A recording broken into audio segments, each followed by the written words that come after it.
औज़ुबिल्लाहि मिनश्शैतानिर्रजीम बिस्मिल्लाहिर्रहमानिर्रहीम व बिही नस्तईन व हुवा खैरुल मुईन। अच्छा, मैंने आज के लिए अर्ज़ किया था कि थोड़ा सा कुछ बादाम पिस्ते खा के आइएगा। याद है कि कैसे कहा था इस तरह की कोई चीज़, लेकिन बहरहाल कोशिश करते हैं कि जिस हद तक हो सके हम ये समझा सकें।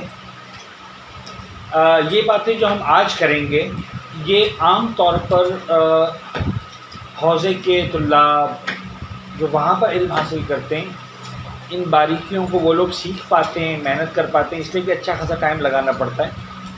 इसके अंदर मैथमेटिक्स इन्वॉल्व है, पता नहीं वो least common factor LCF involve है, एचसीएम इन्वॉल्व है।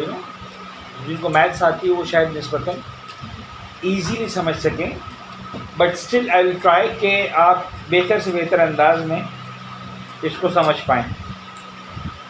तो खुलासे कलाम ये था कि वसीयत और मीरास में जो हमारी सारी बातें हुई आपके साथ, वो यहाँ तक पहुँची। ये हो चुका था बीवी और शौहर की मीरास, हमने पढ़ लिया था ना। अगर शौहर खातून का इंतकाल हुआ तो मर्द को या आधी मिलेगी या 1/4, 50% या 25%, जबकि औरत को या 25% या 12.5%। ठीक है, आधा या 1/4 मर्द को, 1/4 या 1/8 औरत को। राइट, यहाँ तक होगी बात। अब एक इंतहाई अहम मसला जिसकी तरफ अक्सर तवज्जो नहीं होती, वो मसला पहले सुन लें, फिर आपको समझाऊँ आगे जाके। अगेन ये आपको स्लाइड्स मैंने ज़ीशान से कहा है कि आपको मिल गई हैं, लिहाजा प्लीज़ आप स्लाइड्स वाली बातें ना लिखें, कोई नई बात है तो वो लिखें। देखिए, मिसाल के तौर पर एक शख्स, फ़र्द, मैयत, हमने कहा ना हम हमेशा लफ्ज़ मैयत से स्टार्ट करेंगे, सारे रिश्ते इस मैयत से डिफ़ाइन करेंगे। एक शख्स का इंतकाल होता है, फ़र्ज़ करें जनाब अली कि 1000 रुपये छोड़ के मरता, बीवी को कितना मिलेगा?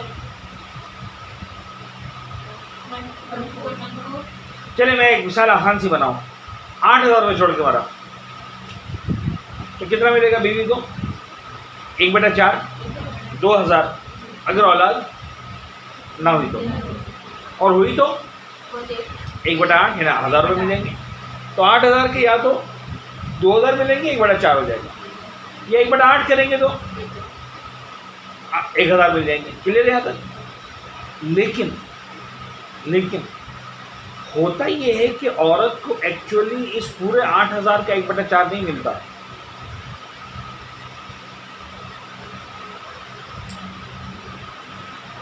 यानी यहाँ पर एक लफ्ज़ इस्तेमाल होता है दैट इज़ कॉल्ड मनकूला और गैर मनकूला जायदाद। मनकूला जायदाद किसे कहते हैं और गैर मनकूला किसे कहते हैं? थोड़ा सा मुश्किल हो गया लफ्ज़, हम आसान करते हैं। ज़मीन में से औरत मीरास नहीं पाती, ज़मीन में से औरत को मीरास नहीं मिलती। ज़मीन पर जो स्ट्रक्चर खड़ा हुआ है उसमें से मीरास मिलती है। ठीक है जी। अब मिसाल के तौर पर मैं आपको समझाऊं कि एक शख्स एक मकान छोड़ के मारा, बहुत सादा मुश्किल एग्जाम्पल में नहीं जाते, मकान छोड़ के मारा, मसलन फर्ज करें 200 गज का। ठीक है जी, ये 200 गज के प्लॉट की वैल्यू कितनी? यानी उस इलाके में इसी जगह पर एक प्लॉट होता जिस पर कोई मकान बना हुआ ना होता, तो उस प्लॉट की वैल्यू कितनी थी? हम फर्ज कर लेते हैं जनाब वैल्यू 25 लाख रुपये। सही जी। और जब मकान बन गया उस मकान की वैल्यू थी 50 लाख रुपए। ठीक है जी। तो हम ये बात समझ सकते हैं कि इसका मतलब ये हुआ कि ये जो मकान 50 लाख का बिक रहा है, असल में पूरा मकान 50 लाख का नहीं है, 25 लाख की ज़मीन है और 25 लाख का ही पूरा ढांचा जो खड़ा हुआ है इस पर, जो एक्चुअल कंस्ट्रक्शन है, बिल्डिंग है, दीवारें हैं, खिड़कियाँ हैं, दरवाजे हैं, छतें हैं, राइट। तो ये पूरा जो इस पर खड़ा हुआ है स्ट्रक्चर, इसकी वैल्यू 25 लाख रुपए, और जनाब अली ज़मीन की वैल्यू 25 लाख रुपए। औरत को 50 लाख का 1/8 नहीं मिलता, 25 लाख का 1/8 मिलेगा, यानी और कम हो गया औरत का हिस्सा। क्लियर हुई बात?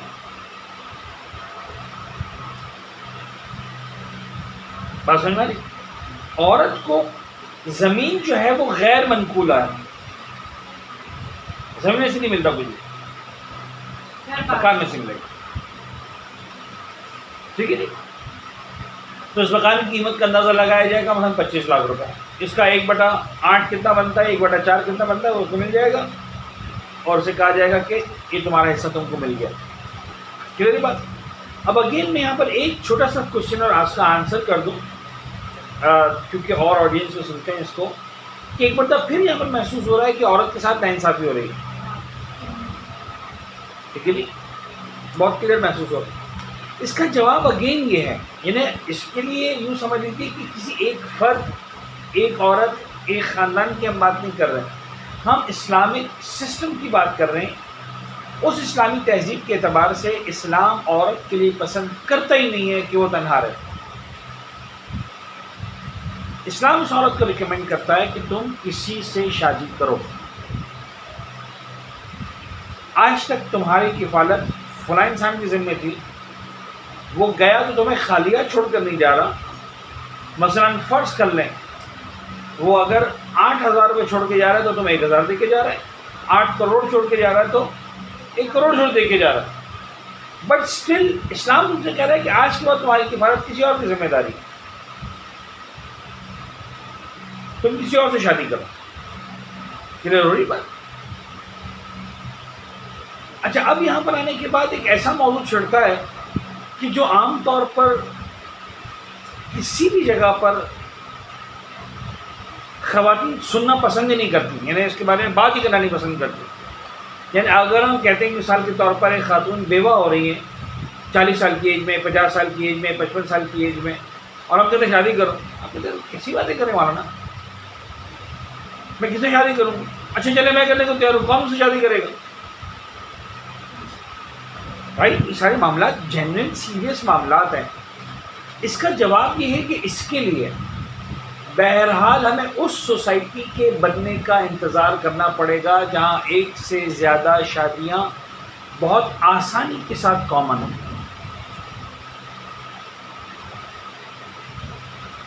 जब तक वो माशरा हम तश्कील देने की कोशिश नहीं करेंगे, जब तक वो वाला माशरा तश्कील नहीं पाएगा, औरत मज़लूम रहेगी। और एक जुमले के अंदर अगर आप उसे आप बहस न करें, ध्यानदारी के साथ आप उस पर सोचें, तो औरत मज़लूम रहेगी। द वर्ड मज़लूम के साथ एक कनेक्शन है जालिम का। कोई जालिम है तो कोई मज़लूम है ना।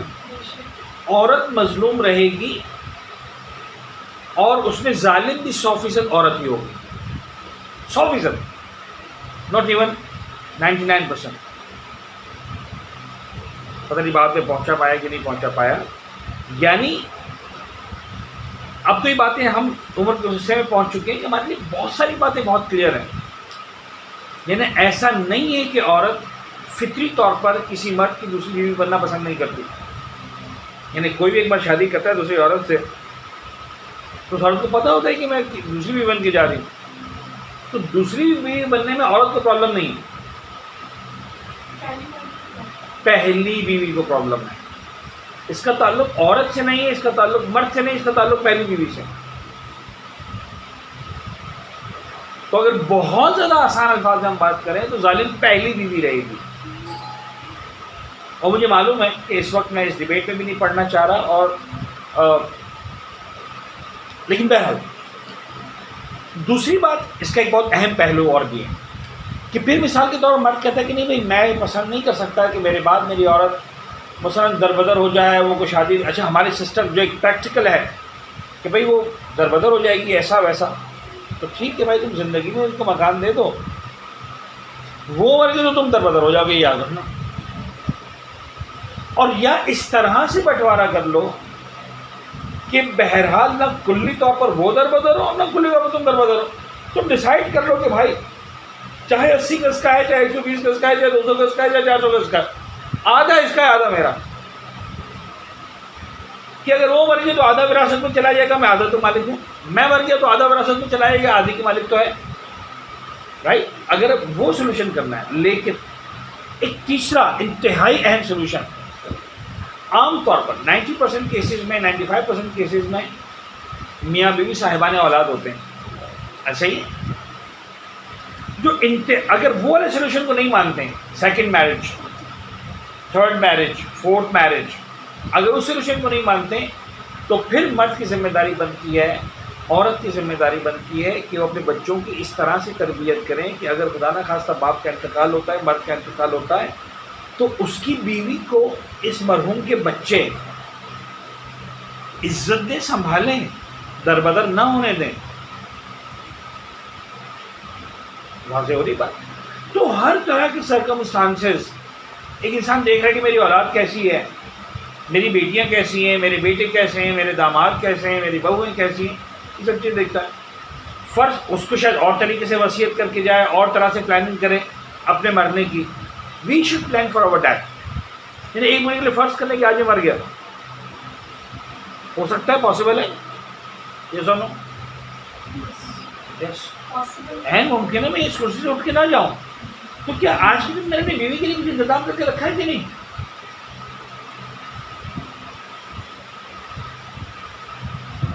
हर औरत को सोचना चाहिए मैं आज फर्स्ट में दुनिया से चली गई तो मैंने अपने शौहर के लिए, बच्चों के लिए कुछ सोचा है कि नहीं? इंसान वो गाफिल प्लानर है जो अपने प्लान्स में अपनी मौत को कभी भी शामिल नहीं करता। हर गैर यकीनी चीज़ को शामिल कर लेता है। अगर बारिश हो गई, अगर ज़लज़ला आ गया, अगर फलां हो गया, अगर फलां हो गया, जिसका कोई कन्फर्मेशन नहीं कि होगा कि नहीं होगा, उनके सवाल ना हो, लेकिन अपनी मौत को कभी शामिल नहीं करता जो डेफिनेटली होने वाली है, राइट। एनीवेज, तो ये ज़रा देख लें, बीवी और शौहर की वरासत में जुमला कर दिया। औरत घर बागात इनकी ज़मीनों से मीरास नहीं पाती, ना असल से ना उनकी कीमत से, यानी ज़मीन का कुछ मिलेगा ही नहीं उसको, ना ज़मीन का टुकड़ा मिलेगा ना उसकी कीमत मिलेगी। ये स्लाइड है आपके पास, मत लिखें, नो नीड टू राइट। ना असल से ना उनकी कीमत से, हाँ उन ज़मीनों पर मौजूद घर, दरख्त, पौधे, फसलें जो भी इस वक्त अवेलेबल हैं। या तो एक ज़मीन बंजर पड़ी और उसे कहा जाएगा खुदा तुम्हारा कुछ भी नहीं, या उस पर बाग लगा हुआ। मसलन फ़र्ज़ कर लें इस तरह की ज़मीन अगर बेची जाए, 1 एकड़, बाग आमतौर पर बड़ी ज़मीनों पर होते हैं, 1 एकड़ मसलन 10 एकड़ 50 एकड़ नहीं पता मुझे कितने, फ़र्क एक हम सिंपल एग्जाम्पल लेते हैं, 1 एकड़ ज़मीन कितने की? 10 लाख रुपए की। बाग समझ दो तो कितने की है? 25 लाख रुपए की, मिसाल के तौर पर। और उससे कहा जाएगा 15 लाख में से मीरास मिलेगी तुझे, 10 लाख में से।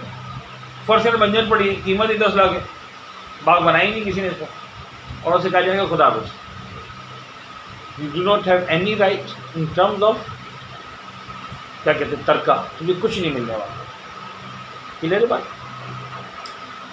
हाँ, ज़मीनों पर मौजूद घर, दरख्त, बागात, पौधे, फसलें इनकी कीमत से मीरास पाती है, लेकिन असल से वहाँ भी मीरास नहीं पाती। अच्छा, इसी बुनियाद पर एक बहुत बड़ा मसला सॉल्व होता है, मैं आपको बताऊँ, अकायद का, हमारे तारीख़ का, सीरत अहले बैत का, कि आज क्लेम किया जाता है कि पैगंबर के साथ फलां की कब्र बनाई गई। किसने बनाई? कहा बीवी ने बनाई अपने बाप की कब्र। जवाब ये कि बीवी को तो ज़मीन में हिस्सा मिलता ही नहीं है, ना असल में ना कीमत में। तो खैर फिर मामला कहीं से कहीं निकल जाता है। अब आ जाइए, थोड़ा सा आपको नज़दीक को भी देखना पड़ेगा, अगर नहीं नज़र आ थोड़ा सा क्लियर हो जाए। ईमानदारी की बात यह है कि मैं सिर्फ 1-1.5 घंटा टाइम दे पाया हूँ, बहुत जल्दी में स्लाइड्स बनी हैं, तो थोड़ा सा आपको जो है वो अच्छा, लेकिन बहरहाल 5 लेवल्स में इनको हमने डिवाइड किया है। और फर्स्ट ग्रुप उसका भी ए, हमने कहा था ना, first group A B, second group A B, third group A B, तो यहाँ फर्स्ट ग्रुप का सिर्फ ए, वही हमने लिया, ठीक है जी। अच्छा, अब जरा देखिए इसके अंदर क्या गुंजाइशात है। ग्रोह अव्वल, पहली सूरत सिर्फ एक वारिस। जब हम इन 5 सूरतों को मुकम्मल कर लेंगे तो आप कुछ भी सोचें, इन 5 में से बाहर नहीं होगी वो चीज, ठीक है। पहली सूरत क्या है? सिर्फ एक वारिस है। अच्छा, पहले दौर में था कौन कौन? माँ बाप, औलाद। ए, औलाद ना होने की सूरत में औलाद की औलाद, तो हमने औलाद की औलाद तो नहीं लिया, पोते पोतियाँ, नवासे नवासियों को हमने नहीं ले, हम सिर्फ चाह रहे हैं कि सिर्फ एक चीज़ समझें, सिर्फ एक वारिस। अच्छा, सिर्फ एक वारिस में फ़र्ज़ करने मरने वाले मरा और ग्रोह अव्वल में एक ही वारिस है, तो एक वारिस कौन होगा? या बाप होगा, या माँ होगी, या बेटा होगा, या बेटी होगी। अगर एक ही वारिस है तो there is no fifth option. ऐसा ही बहुत आहिस्ता आहिस्ता चलिएगा। अगर मरने वाले का सिर्फ एक वारिस है, क्योंकि या लिख लो या सुन लो, बेटा ये मिलेंगी तुमको, स्लाइड्स मिल गई हैं, बल्कि फॉरवर्ड हो चुकी हैं already. Listen and understand, then you will be able to write it very easily, because I have very less time. Please please, ठीक है, नाराज़ नहीं होना। अगर एक इंसान का इंतकाल हुआ, राइट, और उसका एक ही वारिस है, तो चार ही चीज़ें मुमकिन है। या वो एक वारिस बाप है, या वो एक वारिस माँ है, या वो एक वारिस बेटा है, या बेटी। कोई पांचवी चीज़ पॉसिबल है, ठीक है जी। हम ग्रोह अव्वल एक ही बात कर रहे हैं। तो अगर एक ही वारिस है, सिर्फ बाप है, मुकम्मल विरासत उसको मिल जाएगी। सिर्फ माँ है, तब भी मुकम्मल विरासत उसको मिल जाएगी। सिर्फ बेटा है, तब भी मुकम्मल विरासत उसको मिल जाएगी। सिर्फ बेटी है, तब भी। सिंपल है, इसका कोई नहीं, इसमें रॉकेट साइंस मुश्किल ये कुछ नहीं है। This is the easiest and simplest. अच्छा, इन्हें होगा क्या? आप उस ध्यान में रखिए सारी बातें, वसीयत और वो सारी चीज़ें, कि मरने वाला हमारा पहले वसीयत को अलग करो 1/3, सॉरी बल्कि उससे पहले उसके कर्जे, पता नहीं खोम्स, वो अलग करो, हज अलग करो अगर उसके बाकी था, उसकी वसीयत अलग करो, बीवी का हिस्सा 1/8, या शौहर था तो मर्द का इंतकाल हुआ था तो मसलन मर्द, औरत का इंतकाल हुआ था तो मर्द का हिस्सा मर्द का अलग होता। फिर अब इसका वारिस कौन है? इस मरहूमा का या इस मरहूम का? या माँ है, या बाप है, या बेटा या बेटी, फ़र्ज़ कर लें एक ही वारिस है। तो जो सारा का सारा बचेगा, सब कुछ वो कटौतियों के बाद, वो सारा का सारा चला जाएगा किसको? उसी एक वारिस को, चाहे बाप है, चाहे माँ है, चाहे बेटा है, चाहे बेटी। यानी आप ज़रा गौर करें, कोई औरत शादी करके अपने शौहर के घर जाती है, वो लड़का अपनी माँ के साथ अकेला रहता है, इस खातून की शादी हो जाती है इससे, और फ़र्ज़ करें खुदा न खास्ता औलाद नहीं होती, 5 साल 10 साल गुजर जाते हैं और इत्तेफाकन शौहर का इंतकाल हो जाता है। अब ये कौन रह गया वारिस? माँ और बीवी। शरई कानून के एतबार से बीवी घर से बाहर, औलाद नहीं थी, अगर 25% मिलेगा, ज़मीन का नहीं, मकान, बाकी 75% किसको मिल जाएगा? सारा का सारा। बात समझ में आ रही? फ़र्ज़ करें बेटा बाप के साथ रहता था, सारा का सारा मिल जाएगा किसको? बाप को। अच्छा, फ़र्ज़ करें माँ बाप नहीं थे मरहूम के, मियाँ बीवी के एक बच्चा हुआ और शौहर की डेथ हो गई, अब बीवी को 1/8 मिलेगा, इसलिए की औलाद है, बाकी सारा बेटे का है या बेटी का है। समझ में आ रही? अच्छा, बात आगे बढ़ाते हैं। अगर ये क्लियर हो गई तो इस तरह हमारी 5 सूरतें होंगी, और जैसे जैसे हम आगे जाते जाएंगे it will become more dangerous to understand. यानी अब यहाँ से जो है ना आपके ये भी आसान है। दूसरी सूरत सिर्फ औलाद। अच्छा, अब हम ये मरहूम, माँ बाप और औलाद, सबसे पहले सूरत क्या थी? सिर्फ एक वारिस, तो या ये था या ये था या ये था, ये, ठीक है। अब आ जाते जनाब अली सिर्फ औलाद, यानी माँ बाप नहीं, हम फर्ज करते हैं कि मरने वाले की सिर्फ औलाद है, तो औलाद क्या क्या होगा? एक बेटा डिस्कस कर चुके, एक बेटी डिस्कस कर चुके, क्या बचा? चंद बेटे, यानी चंद से मुराद एटलीस्ट 2, या चंद बेटियां, या बेटा और बेटी, चाहे फिर एक ही हो, तब भी वारिस 2 हो गया, वारिस 1 ना रहा। क्लियर है बात? तो चंद बेटे, चंद बेटियां, या बेटा और बेटी, या बेटे और बेटियां, या बेटा और बेटियां, या बेटे और बेटी, राइट? मतलब कॉम्बिनेशन ऑफ किड्स, बच्चे, चिल्ड्रन, खत्म, माँ बाप नहीं। तो अगर सारे के सारे बेटे हैं बराबर तकसीम कर लेंगे, सारी की सारी बेटियां हैं बराबर तकसीम कर लेंगे, सिंपल। बेटे और बेटियां दोनों हैं तो सही, हर बेटे को 2 बेटी फर्ज कर लिया जाएगा, बेटे को बेटी का डबल मिलेगा। क्लियर बात यहाँ पे? कोई समझने में मुश्किल है? एग्जाम्पल ले लेते हैं, एक आदमी का इंतकाल हुआ, 10 रुपये छोड़ के मारा, ठीक है जी। फ़र्ज़ करने जनाब अली के 2 बेटे थे। अब हम वो सारी बातें मैं बार बार डिस्कस नहीं करूँगा, वो वसीयत निकालो, ये निकालो, वो निकालो, आखिर में 10 रुपये मिराज के बचे, ठीक है। 2 बेटे हैं, दोनों को 5-5 रुपये मिल जाएंगे, सिंपल। 2 बेटियाँ हैं, दोनों को 5-5 मिल जाएंगे, सिंपल। एक बेटा एक बेटी, तो इसके हम 3 हिस्से करेंगे, 3 रुपये 33 पैसे, 3 रुपये 33 पैसे, 3 रुपये 33 पैसे। एक 3 रुपये 33 पैसे बेटी को मिल जाएंगे, 6 रुपये 66 पैसे बेटे को मिल जाएंगे। क्लियर बात अच्छी तरह से? फर्ज करें एक बेटा एक बेटी और 2 बेटे थे, कितने हिस्से होंगे? इसका आसान फार्मूला है, हर बेटे को 2 बेटी फर्ज कर लो, तो 2 बेटे तो 4 बेटियाँ फर्ज कर लो, प्लस एक बेटी 5 हिस्से कर लो। एक हिस्सा बेटी को मिल गया, 2 हिस्से एक बेटे को मिले, 2 हिस्से एक बेटे को मिला, तो 10 रुपये थे तो 2 रुपये एक बेटी को मिल गए, दोनों बेटों को 4-4 मिल गए, तो हर बेटे को बेटी का क्या मिला? डबल मिला।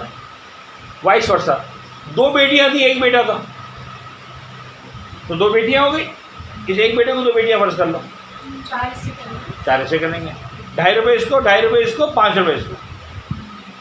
क्लियर है? अच्छा, अगर आपके लिए कोई बात क्लियर नहीं भी हो तो इसको आप बार बार सुनिएगा, तो आपके लिए समझना बहुत आसान हो जाएगा, इसलिए कि बहरहाल इनमें से कोई मुश्किल चीज़ नहीं। दूसरी सूरत मुकम्मल हो गई, मैं आगे बढ़ूँ। अब यहाँ से जो है वो खतरनाक, बड़ा खतरनाक। तीसरी सूरत माँ बाप, लेकिन ये भी इतना खतरनाक नहीं है, आसान, कि भाई हम फर्ज करते हैं कि मरने वाले की सिर्फ माँ बाप है। सिर्फ माँ बाप का मतलब माँ बाप दोनों हैं। अगर सिर्फ माँ तो हम पढ़ चुके हैं, पहले सिर्फ बाप है तो हम पढ़ चुके हैं, हम फर्ज कर रहे हैं कि औलाद है ही नहीं, तो एक ही सूरत पॉसिबल है कि माँ और बाप दोनों। जब माँ और बाप दोनों होते हैं तो यहाँ पर एक बड़ी ज़बरदस्त चीज़ है, मैं इसकी डिटेल में बिल्कुल भी नहीं जाऊँगा, लेकिन there is a thing that is called कलाला। मेरे ख्याल में जो वर्ड है कलाला, मैं नहीं चेक कर पाया कि वाकई कलाला यहीं पर इस्तेमाल होता है कि नहीं। अगर रॉन्ग हो तो प्लीज़ बेहतर, तो सॉरी, मैं बाद में इसकी इस्लाह कर दूँगा, बता दूँगा आप लोगों को। बट व्हाट आई रिमेंबर, इसलिए कि मैं बड़ी किताबों को नहीं देख पाया, तो तौज़ी में लफ्ज़ कलाला इस्तेमाल हुआ नहीं है, मिनहाज वगैरह देखने के टाइम मिलाने। तो बहरहाल वर्ड कलाला या वॉट एवर वर्ड, वारिस या माँ बाप ही। अगर कलाला है तो माल के 6 हिस्से होंगे, माँ को 1 हिस्सा मिलेगा, बाप को 5 हिस्से मिलेंगे। कलाला नहीं है, माल के 3 हिस्से होंगे, माँ को 1 हिस्सा मिलेगा, बाप को 2 हिस्से मिलेंगे। क्लियर है? यहाँ पर कलाला क्या होता है हम बताएंगे भी। यानी एक शख्स का इंतकाल हुआ, किसी की औलाद नहीं है, पर्सनल बीवी है, मान लेते बीवी को उसका समझ लिया, ठीक है, सब कुछ हो गया, वसीयत सब निकाल ले, औलाद है ही नहीं, बीवी को साइड पे हिस्सा मिल गया, उसका खत्म हो गई बात। अब बचे 60 रुपए, तो इस 60 रुपए के 3 हिस्से होंगे। एक हिस्सा मिलेगा किसको? माँ को, 2 हिस्से मिलेंगे बाप को, यानी 20 रुपये मिलेंगे माँ को, 40 रुपये मिलेंगे किसको? बाप।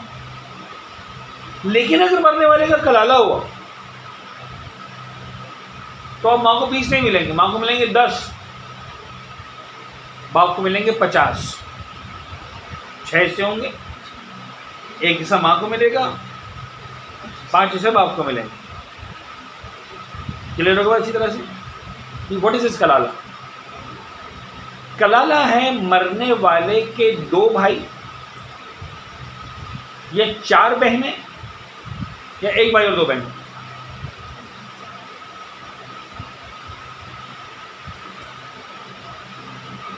जिस शख्स का इंतकाल हुआ, अगर इसके 2 भाई हैं,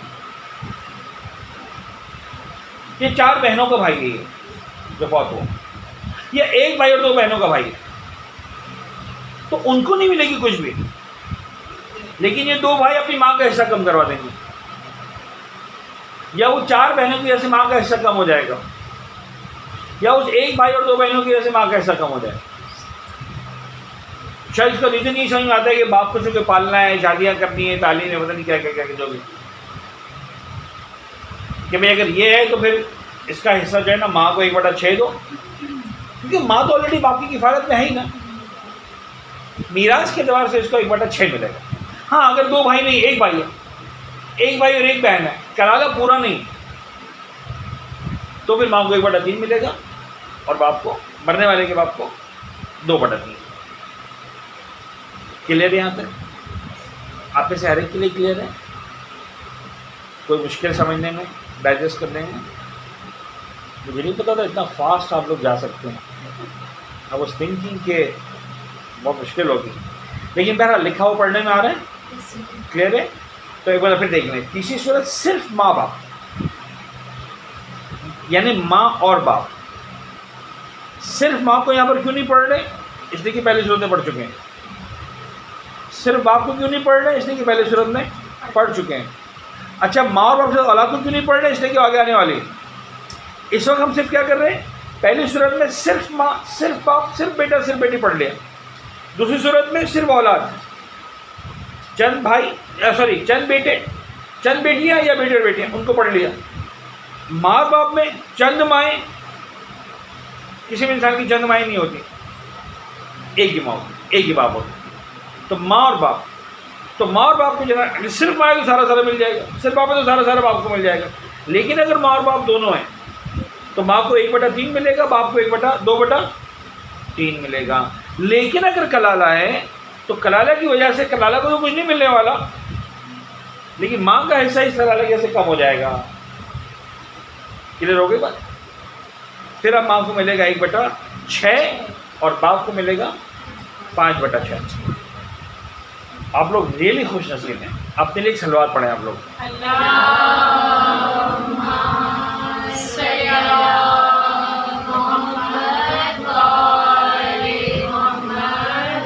अलबत्ता एक कलाला की शर्त है, नंबर 1 पेदारी हो, यानी एटलीस्ट बाप सेम हो, अगर माँ अलग भी हो, और नंबर 2 जिंदा हो। क्लियर? तो ये असर होंगे वरना असरअंदाज नहीं होंगे। अच्छा जी, चौथी सूरत,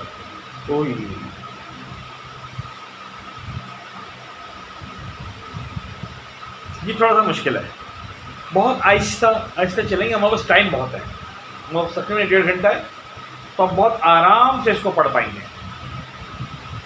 अब चौथी सूरत है माँ, बाप और औलाद। यानी अब आप देखिएगा मेरी तरफ, हम ऊपर से माँ और बाप दोनों को ले रहे हैं, यानी वहां पर किसी को कम नहीं कर रहे। अब सारा जो चेंजिंग होगी वो कहाँ होगी? औलाद में। माँ बाप एक बेटी, माँ बाप एक बेटा, माँ बाप एक से ज़्यादा बेटियाँ, माँ बाप एक से ज़्यादा बेटे, माँ बाप बेटा और बेटी दोनों। जितनी भी सूरत चेंजिंग होगी कहाँ पर होगी? औलाद में। माँ और बाप सेम रहेंगे, क्योंकि मरने वाले की माँ और बाप दोनों जिंदा हैं। अच्छा, अगर एक जिंदा हुआ तो वो 5वीं सूरत है। किन लोगों में? तो 5वीं सूरत को हम पढ़ेंगे इंशाल्लाह वक्फे के बाद। ये भी शायद वक्फे के बाद कुछ जाएगा। तो चौथी सूरत क्या है? माँ और बाप दोनों है, तो दिस इज द कांस्टेंट। यानी आप कोई भी सूरत फर्ज करेंगे, आप ये फर्ज करेंगे कि माँ और बाप तो दोनों जिंदा हैं, मरहूम के माँ और बाप जो जिंदा हैं, ये ज़्यादा चांसेस नहीं होते आमतौर पर, फिर भी कोई यंग डेथ हो जाए तो होते हैं, ठीक है। तो मरहूम के माँ बाप प्लस औलाद। अब वो औलाद एक बेटा है, एक बेटी है, चंद बेटे हैं, चंद बेटियां हैं, या बेटे और बेटियां, सब कुछ है। देखिए जी, 1 बाय 1। सबसे पहले जनाब अली, माँ बाप प्लस एक बेटी। अच्छा, ये कलाला एक बेटी में भी आ जाता है। कलाला कहाँ आ जाता है? एक बेटी में भी, यानी माँ भी है, बाप भी है, प्लस एक बेटी भी है।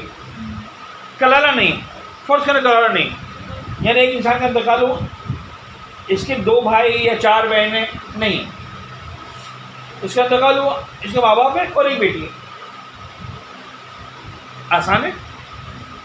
माँ बाप है और एक बेटी है। तो माँ को मिलेगा 1/5, यानी माल के 5 हिस्से होंगे। सिंपल 5 हिस्से, एक हिस्सा माँ को मिल जाएगा, एक हिस्सा बाप को मिल जाएगा। 3 हिस्से किसको मिलेंगे?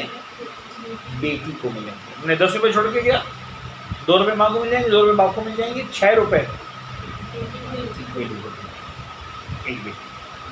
क्लियर? अच्छी तरह क्लियर। अच्छा, अगर कलाला हुआ तो? अगर कलाला हुआ तो माँ को कितना मिला था पहले? 1/6। जब सिर्फ माँ बाप थे और कलाला नहीं था तो माँ को मिला था 1/3। राइट, याद है पिछली स्लाइड के अंदर। और अगर कलाला था तो कितना मिला था? 1/6। अगर कलाला है तो बाकी कुछ डिस्टर्ब नहीं होगा, सिर्फ बा कैसा डिस्टर्ब हो जाएगा।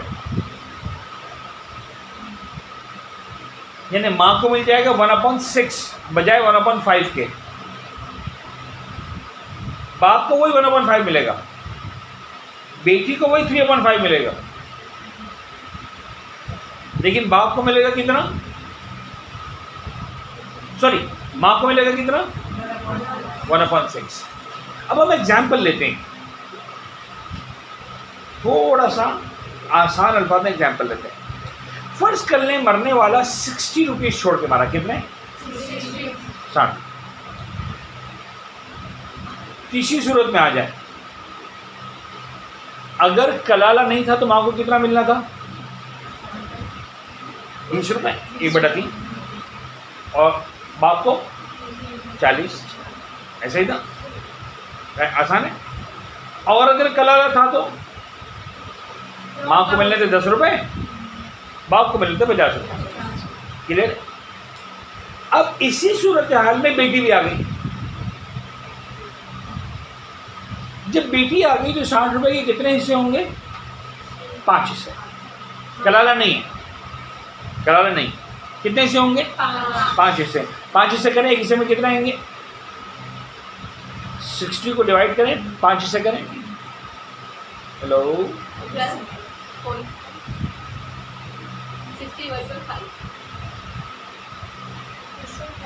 12, ठीक है, हर हिस्से में 12, 12, 12, 12, 12, 12, 5 हिस्से हो जाएंगे। 12 रुपये माँ को मिल जाएंगे, 12 रुपये बाप को मिल जाएंगे, 36 रुपये किसको मिल जाएंगे? क्लियर? को मुश्किल तो नहीं, आसान है। हेलो, अच्छा, लेकिन अगर कलाला आ गया, माँ के 12 रुपये थे, वो कितने हो जाएंगे? 10 रुपये। 60 में 1/6 कितना है? हेलो, मैंने क्या कहा था? बेटी का ऐसा डिस्टर्ब नहीं होगा, बाप का ऐसा डिस्टर्ब नहीं होगा, सिर्फ माँ का ऐसा डिस्टर्ब होगा। माँ को मिले थे 12 बगैर कलाला के, बाप को मिले थे 12, बेटी को मिले थे 36। कलाला आ गया, बाप के वही 36, सॉरी बेटी के वही 36, बाप के वही 12, माँ को मिलेंगे 10, बच गया कितने? 2 रुपये। आ रही समझ लो, सब साथ साथ हैं। फिर सुन लें, 2 रुपये बच गए ना, वो जाएंगे बारना की जेब में, कुल्फी खाएंगे वालों। ऐसे ही? नहीं, ऐसा नहीं, नहीं बड़ा ये ना, एक बार फिर समझ ले पहले, उसके बाद हम बात को आगे बढ़ाते हैं कि 2 रुपये कहाँ जाएंगे। अब सबकी नजर लगी 2 रुपये पे, 58 को भूल गए सब, ठीक है ना? दोबारा आ जाएं, समझे पहले आराम से। यानी हमने कहा था कि अगर औलाद नहीं है, फिर सुने, औलाद नहीं है तो माँ बाप को 3 हिस्से हो जाएंगे, एक हिस्सा माँ को मिल जाएगा, 2 हिस्से बाप को मिल जाएंगे। 60 रुपये थे, 20 अम्मा को मिल गए, 40 अब्बा को मिल गए। लेकिन अगर कलाला हो तो माँ को 10 मिले और बाप को 50 मिल गए। ऐसे ही था। अच्छा, अब इन माँ बाप के साथ एक बेटी आ गई। जब एक बेटी आ गई तो माँ के 5 हिस्से होंगे, 12, 12, 12, 12, 12। एक हिस्सा माँ को मिल गया 12, एक हिस्सा बाप को मिल गया 12, 3 हिस्से बेटी को मिल गए 36। आसान है। लेकिन अगर कलाला था तो बेटी का ऐसा डिस्टर्ब नहीं होगा, 36 मिल जाएंगे। बाप का ऐसा भी डिस्टर्ब नहीं होगा, 12 के 12 मिल जाएंगे। बाप से बराबर मरने वाले का बाप। क्लियर है। माँ का ऐसा डिस्टर्ब होगा, कलाला की सूरत में माँ को सिर्फ 1/6 मिलता। तो माँ को जब 1/6 मिला तो वही 60 में उसको 10 मिले, हालांकि मिलने थे 12, तो बच गए कितने? 2 रुपये बच गए। क्लियर है। इस 2 रुपये का क्या होगा? अब यहां पर 2 अलग अलग फतवे हैं। एक फतवा यह है कि नहीं, ये 2 रुपये जो जायद है ये पूरा का पूरा माँ को मिलेगा।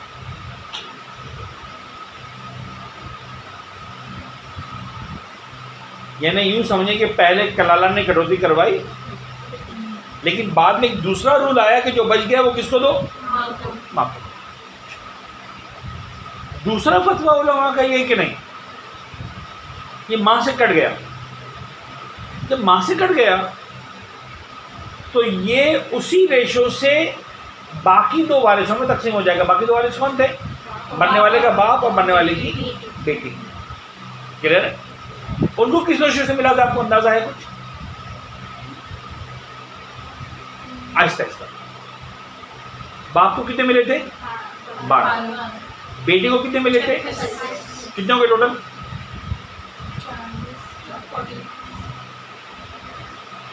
36 से 12 कितने हो गए? 48। ठीक है ना, 48 हो गए। 48 में से बाप को मिले 12। 48 से कितना मिला बाप को? 1/4। जो हमने 5 हिस्से किए थे ना, माँ वाला हिस्सा तो निकाल दिया फिलहाल, बाकी बचे 4 हिस्से। तो 4 में से 1 हिस्सा किसको मिला था? 3 हिस्से किसको मिले थे? तो अगर 4 हिस्से किए जाएं तो 1 हिस्सा बाप का था, 3 हिस्से बेटी के थे। ये 2 रुपये है ना, इसके भी 4 हिस्से करो। 1 हिस्सा बाप को दे दो, 3 हिस्से बेटी को दे दो, नंबर। तो 2 रुपये में से 50 पैसे मिल जाएंगे बाप को, मजीद 1.5 रुपये मिल जाएगा किसको? क्लियर होगी बात? क्लियर होगी? नहीं क्या क्लियर नहीं हुआ? मतलब कलाला जो मरने वाले के बहन भाई ही हुए, तो इनको नहीं मिलेगा जो माँ की कम हो? नहीं, कलाला आपको मिलता कुछ भी नहीं है, तो इसकी वजह से कट जाते हैं। हम किसी ने इसको कलाला कहते हैं। कलाला itself their personalities ना, तो उनकी वजह से कटा और उनको नहीं मिल रहा है। This is struggling for us. Basic ये है कौन? देखिए भाई हो, जब इनको मिल ही नहीं रहा तो उनकी वजह से कट क्यों रहा? कुरान क्या काम क्या करें? तो फार्मूला है उसकी शरीयत का। यानी मसला ये है कि वैसे ही माँ को 1/3 और बाप को 2/3 क्यों मिल रहा था? मुझे नहीं समझ में आ रहा था। माँ को ज़्यादा मिलना चाहिए, माँ की इतनी इज्जत है। जब इज्जत करवाने की बात है, कहा कि माँ का फिर का बाप का 75% किसका हुआ? जब पैसे देने की बारी है तो कहा कि 1/3 माँ को दे दो, 2/3 बाप को दे दो। लेकिन उसने क्यों एक्सेप्ट किया? उसने कहा यस। तो ये सारा इसके अंदर क्यों की तो गुंजाइश ही नहीं, क्या की गुंजाइश है? समझ में आ रहा है कि वो अगर दूसरी शादी कर लेती है खातून। ये आपका ख्याल है, मेरा ख्याल है, ये सब तुक्के हैं हमारे। वो जानता है उसने ऐसा क्यों किया। हम तुक्के लगाए, मना नहीं है, लेकिन हम ये नहीं कह सकते कि दीन इसलिए कर रहा है। बस हम ये मिस्टेक हम ये करते हैं। आपको ये कहने में हर्ज नहीं है कि मुझे लगता है कि शायद ये राज हो, बिल्कुल कह सकते हैं आप। अगर आपको लगता है तो आपको नहीं लगता नहीं करें, क्योंकि अगर आपको लगता था और आपने कहा तो सच कहा, नहीं लगता था और कहा तो झूठ कहा। लेकिन आप ये कौन होते कहने वाले कि मैं ये कह रही हूँ कि दीन ने इसलिए कहा है, ये हमें नहीं पता। क्लियर है बात? तो कलाला एक ऐसी चीज़ है कि जो माँ के हिस्से पर असरअंदाज होता, मिलता कुछ नहीं कलाला को। अगेन समझाने के लिए हम कह सकते हैं कि इनडायरेक्टली कलाला को मिलता है, क्योंकि जब बाप का हिस्सा ज़्यादा होता है तो बाप बेहतर ख्याल रखेगा मरने वाले, क्योंकि मरने वाला तो औलाद थी ना बाप की, तो इसी के भाई बहन थे। तो अगर मिसाल के तौर पर मेरा एक बेटा मर गया, समझाने के लिए मैं क्या, और मेरे बेटे के 2 भाई थे ऑलरेडी, तो मेरे बेटे की मीरास मुझे मिलेगी 5/6। तो इसका फ़ायदा क्या होगा कि मैं दूसरे बेटों का सही ख्याल रख सकूँगा। ये मेरा ख्याल है, तुक्का है कि ये रीज़न है इस काम का। हम समझ रहे बात को? तो अल्टीमेटली फ़ायदा हो रहा है। अच्छा, जब मैं मरूंगा तो किसको मिलेगा? उन्हीं को मिलेगा, क्योंकि बनना तो मर गया मेरा एक बेटा, तो अब मेरे वारिस कौन बनेंगे? जिंदा बेटे। बात हो रही बात क्लियर हो रही? यानी मेरी बीवी को मेरा 1/8 मिलेगा अगर मेरा, बाकी सारा मेरे बच्चों को ही जाएगा ना।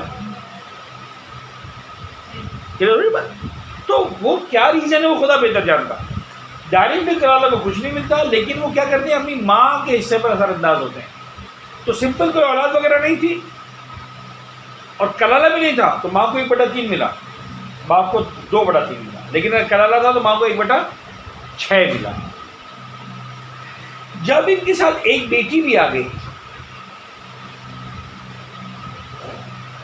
और फिर कलाला था, तो माँ को 1/6 ही मिलेगा, जबकि बेटी को मिलेगा 3/5, बाप को मिलेगा 1/5।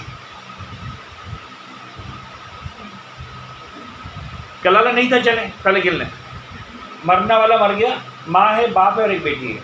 5 हिस्से कर दो, सिंपल 5 हिस्से कर दिए। एक हिस्सा माँ को दो, एक हिस्सा बाप को दो, 3 हिस्से बेटी को दे दो। क्लियर हो गया? सही। अच्छा, कलाला आ गया। कभी देखो, बेटी को वही 3/5 मिलेगा, बाप को वही 1/5 मिलेगा। तो आप पहले 5 हिस्से करो, 12 आ गए। बेटी को 36 दे दिए, बाप को 12 दे दिए, कितने बचे? 12 बचे। कभी माँ को 1/6 मिलता है, तो 60 के अगर 6 हिस्से होते तो कितना होता? 10 होता है। तो माँ को 10 मिल जाएगा, बच गया कितने? 2। क्लियर हो गया? अभी 2 रुपये कहाँ जाएंगे? ये 2 रुपये कहाँ जाएंगे? फ़िक़्ह में हमारे पास 2 फतवा हैं टोटल। एक फतवा ये है कि ये 2 रुपये माँ को चले जाएंगे, यानी प्रैक्टिकली कोई फ़र्क कलाला ना कलाला का कुछ प्रैक्टिकली नहीं पड़ा, इल्मी एतबार से पड़ा कि माँ को 10 रुपये जो है वो विरासत के मिले और 2 रुपये जनाब वाली कलाला वाले घूम के फिर मिले। लेकिन प्रैक्टिकली जो है वो वही हुआ कि माँ को 12 रुपये मिले। अगर सिस्टम से फतवा ये होता तो हम ये सारी बातें कलाला की करते ही नहीं यहाँ पर, चौथी सूरत में, सिर्फ तीसरी सूरत में करते, क्योंकि वहाँ तो डेफिनेटली असरअंदाज होता है, वहाँ पर कोई इख्तलाफ नहीं। यहाँ पर सारे मामले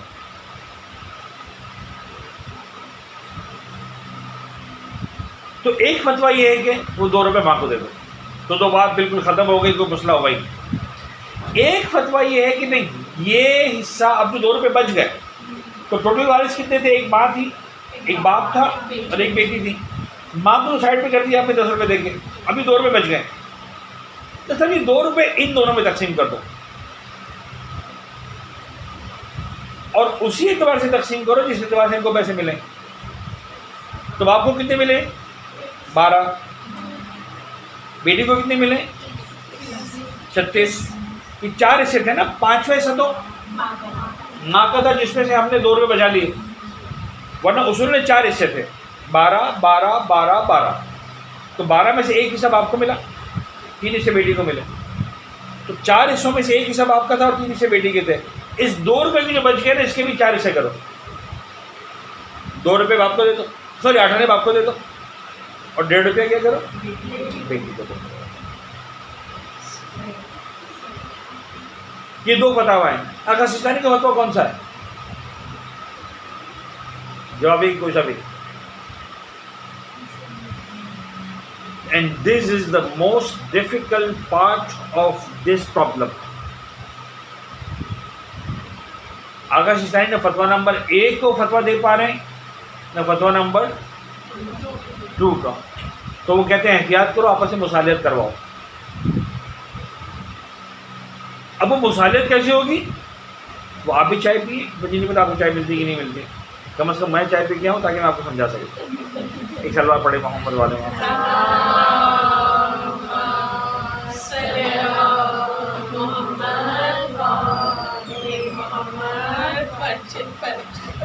औज़ु बिल्लाहि मिनश शैतानिर रजीम।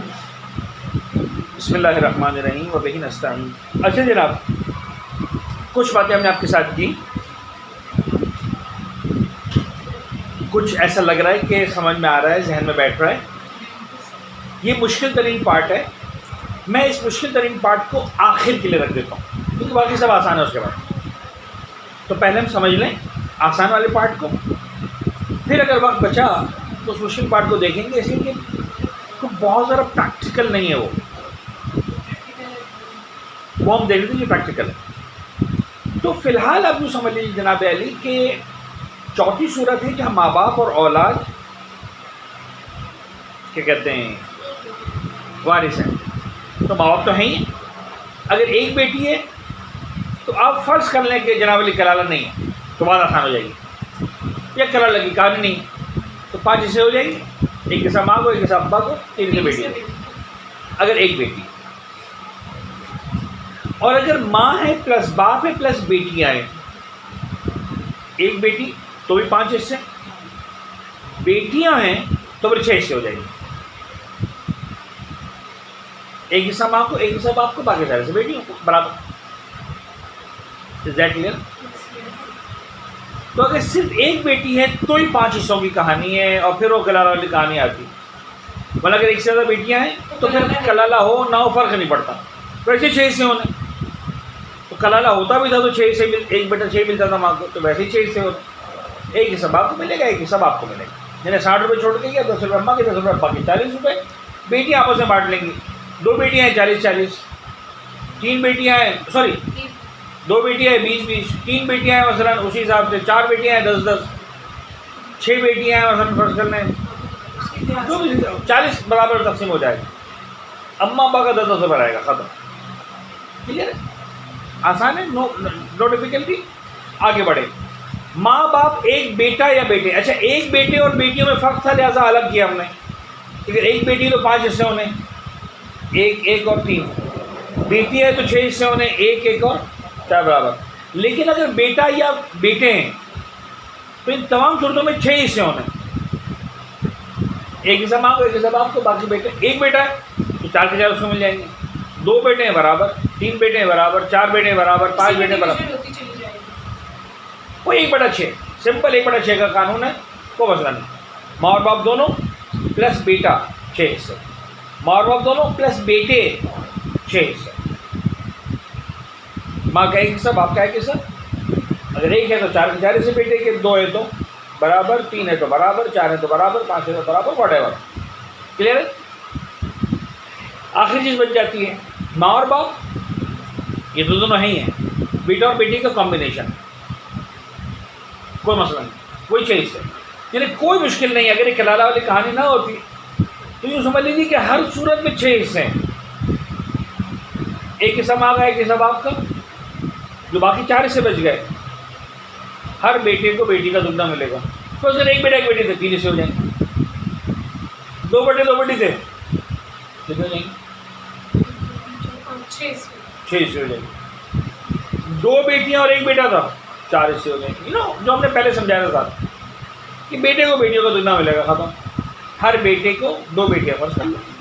तो इस सारी की सारी तकसीम में कि माँ बाप के साथ एक बेटी चंद बेटियाँ, एक बेटा चंद बेटे या बेटे बेटियाँ, सब में 1/6, सिवाय सूरत में जब एक बेटी हो वहाँ पर 5, एक हिस्सा माँ को, एक हिस्सा बाप को, 3 हिस्से बेटी को। इसके अलावा हर सूरत में क्या होगा? 6 हिस्से। अच्छी तरह क्लियर है? तो चौथी सूरत भी हमारी 1 मिनट के अंदर ख़त्म हो गई, बहुत आसान थी। यानी अगर कलाला वाली मुश्किल ना होती यहाँ पर, आगे सिस्तानी का फतवा ये होता कि नहीं वो 2 रुपये जो है वो माँ को मिलने वाले हैं, तो हम सिंपल कहते कि यार एक बेटी हो तो जनाब वाली 5 हिस्से होने, आगे बात करते ही नहीं हैं। और अगर एक से ज़्यादा बेटियाँ हैं या बेटा है या बेटे हैं या बेटे और बेटियाँ हैं तो और सूरत में 1/6 हिस्से होने, 6 हिस्से होने, एक हिस्सा माँ को, एक हिस्सा बाप को, और बाकी या बेटों को या बेटियों को या बेटे बेटियों में ये सिलसिला तकसीम। लेकिन ये सारी बात क्लियर हो गई आपके लिए अच्छी तरह से, राइट? बात को आगे बढ़ाएं। इस राइट को छोड़ते हैं इसलिए कि एहतमालात वाली जो पुरानी कहानी चल रही थी ना मुश्किल वाली, वो है 5वीं और आखिरी सूरत, माँ या बाप और औलाद। या माँ है या बाप है, और साथ में औलाद है। तो अब अगेन या एक बेटी है या बेटियां हैं या एक बेटा चंद बेटे हैं, सारे तो सब जगहों पर एक नहीं है, लिहाजा में अलग अलग समझाया है। माँ या बाप, माँ ऑब्लिक बाप, यानी या माँ है कोई एक प्लस एक बेटी है, कितने हिस्से होंगे? 4। माँ या बाप प्लस एक बेटी, कितने हिस्से होंगे? 4। एक हिस्सा या माँ या बाप जो भी था उसको मिल जाएगा, 3 हिस्से बेटी। वही 60 रुपये भी फर्ज कर लें तो 15 रुपये माँ को मिलेंगे, अगर माँ जितना थी या बाप तो बाप को मिलेंगे, बाकी 45 रुपये किसको मिल जाएगी? बेटी को मिल जाएंगे। यही 60 रुपये आप 60 लाख समझ लें तो 15 लाख माँ बाप को मिलेंगे, 45 लाख बेटी को मिल जाएगी। ठीक है ना, आसान है, मुश्किल तो नहीं। अच्छा जी, माँ बाप प्लस बेटियाँ हों तो बाकी 5 हिस्से हो जाएंगे। माँ बाप को एक हिस्सा मिल जाएगा, 4 हिस्से बेटियों में बराबर तकसीम हो जाएंगे। तो अगर एक बेटी तो 4 हिस्से हुए माँ या बाप के साथ, एक से ज़्यादा बेटियां थी तो 5 हिस्से हुए माँ या बाप के साथ। अब इसके बाद जितनी भी सूरतें हैं, एक बेटा चंद बेटे, एक बेटा एक बेटी, एक बेटा चंद बेटियां, चंद बेटे एक बेटा, चंद बेटे चंद बेटियां, जितने भी सूरत हैं, हर सूरत में 6 हिस्से होने। माँ या बाप को 6 हिस्सा मिलेगा, बाकी सारा एक बेटे को मिल जाएगा, या चंद बेटे बराबर तकसीम कर लेंगे, या अगर बेटे और बेटियां दोनों हैं तो लिज़्ज़कर मिस्ल हज़्ज़िल उन्सयैन, हर बेटे को बेटी का दुगना मिलेगा। खत्म हो गई जी, ये क्लास खत्म हो गई, खुश हो जाओ। यकीन नहीं आ रहा ना, ट्रेन पहुंच गई। तो दैट्स वेरी सिंपल, राइट। तो अगर ये कलाले वाला मसला हटा दिया जाए, अगर कलाले वाला मसला हटा दिया जाए तो तकसीम बड़ी आसान है। अच्छा, इसको रट्टा लगाने की ज़रूरत नहीं है, इसको समझने की ज़रूरत है। ये चार्ट्स आपको मिल जाएंगे। तो खुदा न खास्ता कहीं भी इंतकाल होता है तो शरीयत आपसे हाफ़िज़े का इम्तिहान नहीं लेती, आपके ईमान का इम्तिहान लेती है कि भाई जो लिखा है वो अमल करने को तैयार हो कि नहीं। शरीयत को इससे गरज नहीं कि आपने रट्टा लगाया कि नहीं लगाया, शरीयत को इससे गरज है कि आपने अमल किया इस पर या नहीं किया, तो देखिए अमल कर। तो अब आपके जहन में कोई भी ऐसी सूरत आती है कि रोहन साहब ये डिस्कस नहीं हुई, सब कुछ डिस्कस हो गया है, सिर्फ बाप, सिर्फ माँ, सिर्फ एक बेटा, सिर्फ एक बेटी, सूरत तो माँ बाप है नहीं, सिर्फ औलाद में आ जाओ। सिर्फ एक बेटा डिस्कस कर चुके हैं, सिर्फ एक बेटी डिस्कस कर चुके हैं। लिहाजा या बेटे होंगे या बेटियां होंगी या बेटे और बेटियों का कंबाइन होगा। अगर बेटे हैं इक्वल, बेटियां हैं इक्वल, बेटे और बेटियां दोनों हैं, बेटों को बेटी का डबल मिल जाएगा। क्लियर हो गया? सूरत नंबर 2। सूरत नंबर 3 पे आ जाएं। सिर्फ माँ बाप, बेटे बेटियां हैं ही नहीं, 0। तो माँ बाप हैं, 3 हिस्से होंगे, एक हिस्सा माँ को, 2 हिस्से बाप को। अगर कलाला हुआ तो 5-6 हिस्से हो जाएंगे, एक हिस्सा माँ को, 5 हिस्से बाप। सूरत नंबर 3 भी खत्म हो गई। सूरत नंबर 4 पे आ जाएं। माँ और बाप दोनों हैं, प्लस औलाद में से कोई, ठीक है जी। तो प्लस औलाद में से कोई, अगर एक बेटी थी फिलहाल कलाला भूल जाए, अगर एक बेटी 5 हिस्से, एक हिस्सा माँ का, एक हिस्सा बाप का, 3 हिस्से बेटी। अगर एक से ज़्यादा बेटियाँ थी 6 हिस्से, एक हिस्सा माँ का, एक हिस्सा बाप का, 4 हिस्से बेटियों में बराबर। एक बेटा था 6 हिस्से, एक से ज़्यादा बेटे थे 6 हिस्से, बेटी बेटियाँ मिक्स थे 6 हिस्से। सिंपल, एक हिस्सा माँ का, एक हिस्सा बाप का, बाकी सारे हिस्से। अगर सारे बेटे हैं तो सारी बेटियों में बराबर, सारी बेटियां तो सारी बेटियों में बराबर। बेटियों और बेटियों का कॉम्बिनेशन है तो बेटों को बेटियों का डबल मिलेगा। That's clear. आखिरी 5वीं सूरत पे आ जाए। माँ या बाप, अब अगर अलग होता कि भाई माँ है तो 1/6 और बाप है 1/5, तो अलग अलग करना पड़ता, लेकिन इत्तफाकन आसान है।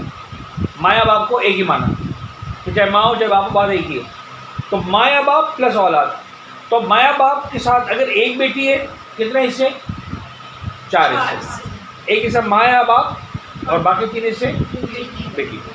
अगर माँ या बाप के साथ एक से ज़्यादा बेटियाँ हैं 5 हिस्से, एक हिस्सा माँ या बाप को, 4 हिस्से बेटियों में बराबर। और अगर माँ या बाप के साथ एक बेटा है या चंद बेटे हैं या बेटे बेटे का कॉम्बिनेशन है 6 हिस्से, एक हिस्सा माँ या बाप को, 5 हिस्से एक बेटे को मिल जाएंगे या चंद बेटों को मिल जाएंगे बराबर, या अगर बेटे बेटियाँ हैं तो हर बेटे को बेटी का दुगना मिलेगा। यहाँ पर आकर जनाब अली कोई भी चीज़ नहीं बचती। आप तसव्वुर करें किसी भी फ़र्द को अपने ख़ानदान के कि अगर खुदा न खासा इसका इंतकाल हो और वो फर्स्ट कैटेगरी में फॉल करता है उसके वरसा, तो हमने उसको डिस्कस कर लिया,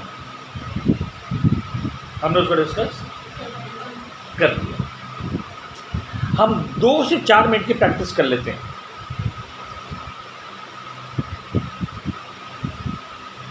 आप फ़र्ज कर लें, अब हम फ़र्ज करें प्लीज़, ठीक है? आप अपने पड़ोसियों को पहचानते हैं सबको अच्छी तरह से, ख़ानदान वानदान को। फ़र्ज़ कर आपके पड़ोसी में जो साहब रहते हैं उनका इंतकाल हो गया, कौन कौन है उनका वारिस? हमें नाम ना बताएं, फ़र्ज़ करें उनका इंतकाल हो गया जी, कौन कौन है उनका वारिस? और माँ बाप है ही नहीं, कितना सिंपल हो गया। बीवी को मिलेगा 1/8, वसीयत से निकल जाएंगी सारी, जो बचेगा वो हमने डिस्कस कर लिया, यस कर लिया। अगर बेटे बेटियाँ हैं तो सरकार मिसल इंसा है, 3 हिस्से हो जाएंगे, एक हिस्सा बेटी का, 2 हिस्से बेटे का। सिंपल होगी प्रैक्टिस। अच्छा, कोई और करना चाहता है? जी जनाब, किसी के फर्द को रैंडमली चूज़ करने क्या है? अगर खुदा न खासा उनका इंतकाल हो, चाहे तो रिश्तेदारों में से, दोस्तों में से, पड़ोसियों में से, अपने घर में से, क्योंकि वी आर जस्ट प्रैक्टिसिंग। जी जनाब।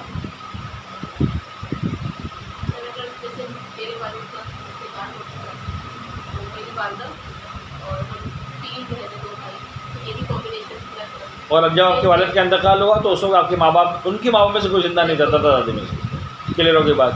बीवी को 1/8 मिल जाएगा, 3 बहनें और 2 भाई, तो कितने हो जाएंगे? 3 + 4 7 हिस्से। तीनों बहनों को एक हिस्सा मिल जाएगा, जो 4 हिस्से बचेंगे वो दोनों भाइयों को मिल जाएंगे। Simple, clear. अगर वालदा नहीं थी तो ख़त्म हो गई बात, सिर्फ बच्चों को मिलेगा।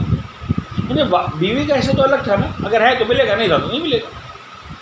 सारा का सारा उसी कायदे से तकसीम हो जाएगा।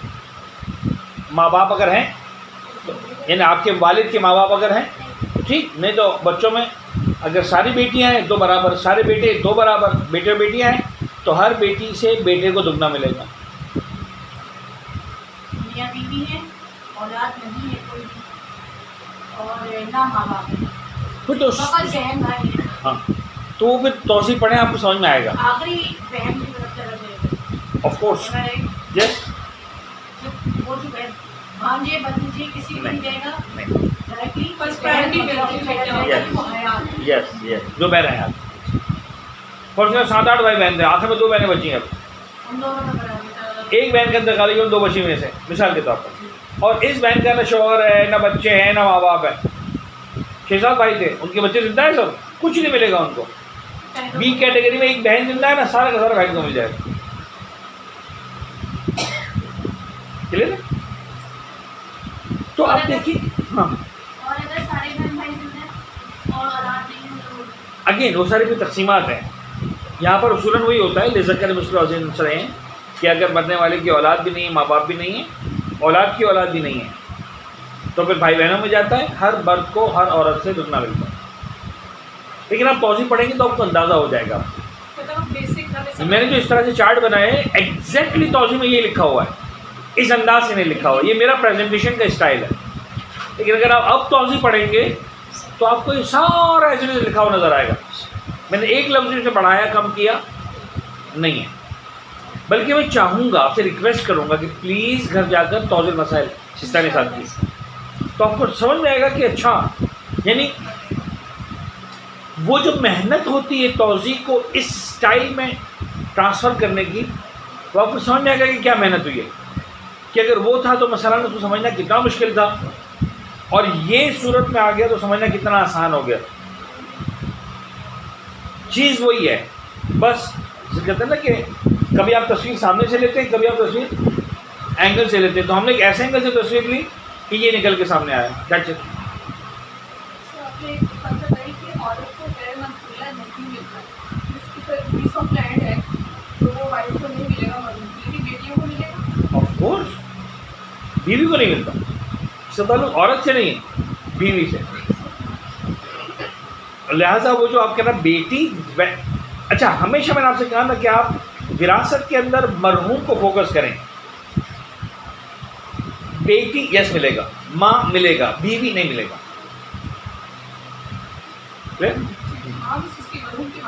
मरहूम की माँ, ऑफ कोर्स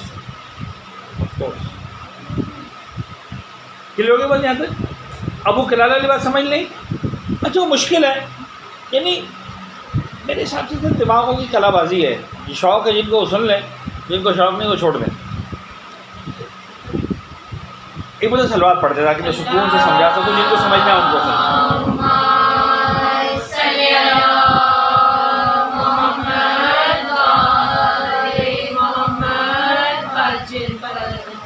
अच्छा हमने यहाँ पर मिसाल में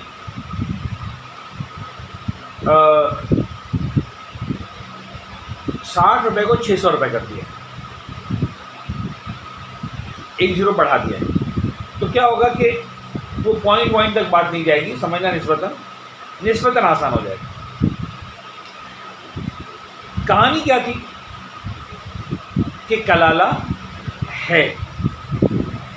जब कलाला है तो हमने क्या कहा था, अच्छा वरसा में कौन कौन था, ये सिर्फ यहीं पर बात हो रही है एक जगह पर, ये वाली जगह, माँ प्लस बाप प्लस एक बेटी और साथ में कलाला भी है। तो हमने कहा था कि माँ को 1/6 मिलेगा, बाप को वही 1/5, बेटी को वही 3/5, और बाकी में एहतियात वाजिब की बिना पर मुसालहत होगी एहतमालात के साथ, जिन एहतमालात की गुंजाइश। अब वो एहतमालात क्या हैं? एहतमालात का मतलब क्या है कि 2 ही फतवा है हमारे पास। एक फतवा ये कि सारा माँ को मिल जाएगा। अच्छा अगेन अब आप 600 रुपये को फ़र्ज़ करें, अगर 600 रुपये के 5 हिस्से होते हैं,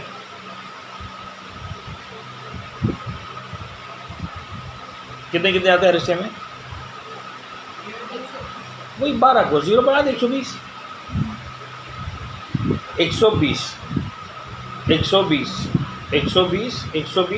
तो 500 हो गए, और ये 5 20 हो गए तो 100 हो गए, 600। क्लियर?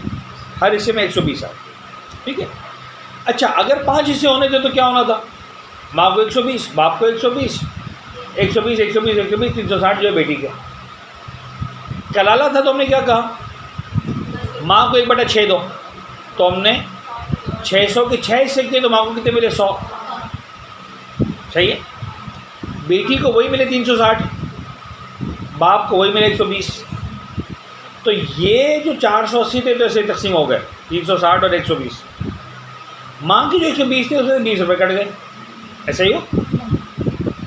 क्लियर है? अभी 20 रुपये का क्या होगा? 2 फतवे।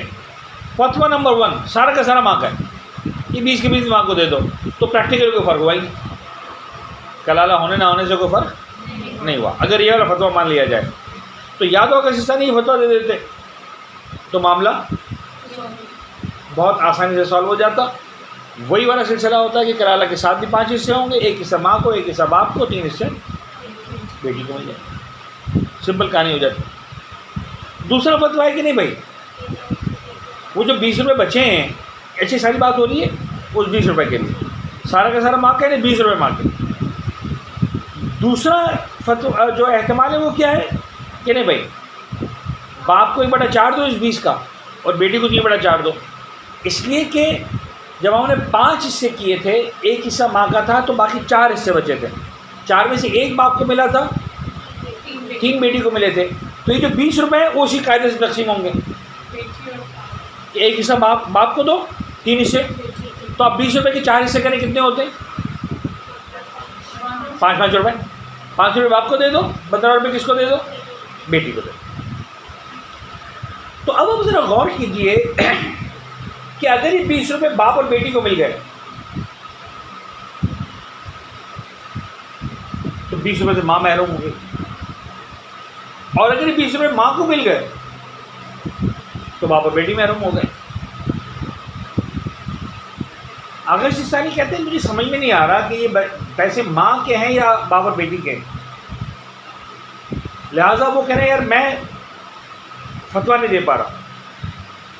फतवा नहीं दे पा रहा का मतलब मुझे डर है कि अगर ये माँ के हुए तो, और मैंने बाप और बेटी को दे दिए तो माँ को तो 20 रुपये का पूरा नुकसान हो गया, और अगर जनाब अली मैंने माँ को दे दिए तो बाप और बेटी का 20 रुपये का नुकसान हो गया। तो अगर मेरी मानते हो तो इन दोनों के दरमियान सुलह करवा दो कि भाई आधा नुकसान ये बर्दाश्त करे, आधा नुकसान ये बर्दाश्त करे, या फिर सेकंड नंबर के मुश्तहिद की बात मान लो। सेकंड नंबर का मुश्तहिद क्या कहेगा, या फतवा नंबर 1 देगा कि बेचारा 20 के 20 माँ को दे दो, या फतवा नंबर 2 देगा। यही होगा ना भाई, तीसरा तो नहीं होगा। तीसरी बात तो फिर सिस्तानी सवाल ही हो जाएगी कि भाई मुसालत करवा दो। तो हम फिलहाल सेकंड नंबर के मुश्तहिद की बात नहीं कर रहे, हम क्या कर रहे हैं, मुसालत करवा रहे हैं। तो मुसालत कैसे करवाओ, समझ आ रही बात? यानी 1 मिनट के लिए फ़र्ज़ करें कि यहाँ पर माँ बैठी है मरने वाले की 100 रुपये लेकर, यहाँ पर बाप और बेटी बैठे, बाप को 120 मिले, बेटी को 360 मिले, दरमियाने 20 रुपये रखे हुए हैं मेरे पास कि रोहन साहब इनके आपस में, और फ़र्ज़ करें झगड़ा कर रहे हैं। मैंने आपको पता शुरू में एक बात कही थी, क्योंकि सारे वारिस मिलकर अगर एक बात करें, मैंने कबाब रोटी की मिसाल दी थी, तो दिन को मसला ही नहीं। 1 मिनट के लिए फ़र्ज़ करें कि हर एक ये कह रहा है कि नहीं मुझे मेरा हिस्सा चाहिए, माँ कह रही मुझे मेरा हिस्सा चाहिए, बाप कह रहा है मुझे मेरा हिस्सा चाहिए, बेटी कह रही मुझे मेरा हिस्सा चाहिए। हम समझना चाहते मसले में। अब रोहानी से बैठे हाकिम शरा मसलन फ़र्ज़ कर लें, तो हाउ टू सॉल्व, मैं मुसालत कैसे करवाऊँ? तो मुसालत ऐसे ही होगी ना कि देखो भाई, न 20 के 20 तुम्हारे, न 20 के 20 इनके, 10 तुम ले लो 10 ये ले लो, यही मुसालत है ना, सिंपल यही होगा ना।